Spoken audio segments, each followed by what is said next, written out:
Amb les dessaladores no hi hauria d'haver retard perquè, com bé sabeu, el finançament ve del Ministeri, dels fons Next, i per tant l'executor de l'obra serà Comet, i per tant en principi el que nosaltres tinguem pressupostos prorrogats o no hauria d'afectar les dessaladores. Però sí que és veritat que en moltes de les obres que nosaltres teníem previstes començar noves aquest any tindrem més dificultats perquè només el tràmit administratiu és molt més complicat. Algunes d'elles, per exemple en tema de modernització de regadius, sí que en el pressupost del 24 hi havia més diners que el 23, per tant podíem fer més actuacions, doncs no podrem fer totes les actuacions que teníem previstes, segur. Farem les que ja teníem compromeses fins ara, però no podrem engegar de noves. O en les obres de regeneració o de pous nous no deixarem de fer-les, però serà més difícil poder-les fer amb la mateixa diligència.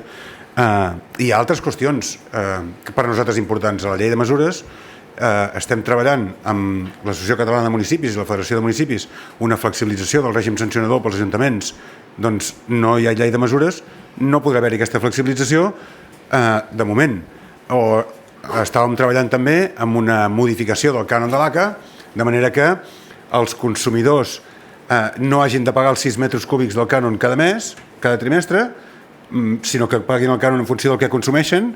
Doncs això tampoc podrà ser perquè no hi ha llei de mesures. Per tant, sí, la responsabilitat d'alguns grups ahir al Parlament fa que tot sigui més dificultós o algunes de les coses no puguin passar.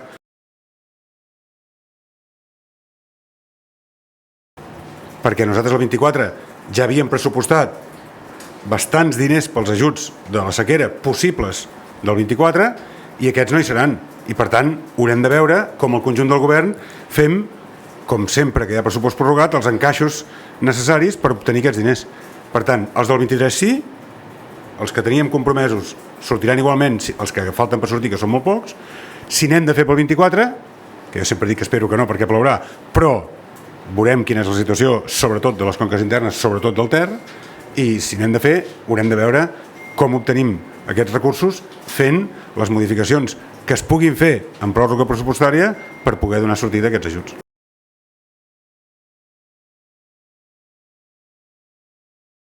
La verdad es que en el caso de los presupuestos del Estado, las líneas vinculadas a inversión en materia de agua y sequía están ya bien dotadas en el año 23 y nos permite poder continuar en el año 24 en un esquema donde nos sentimos cómodos, incluidas las dotaciones que proceden de los fondos europeos.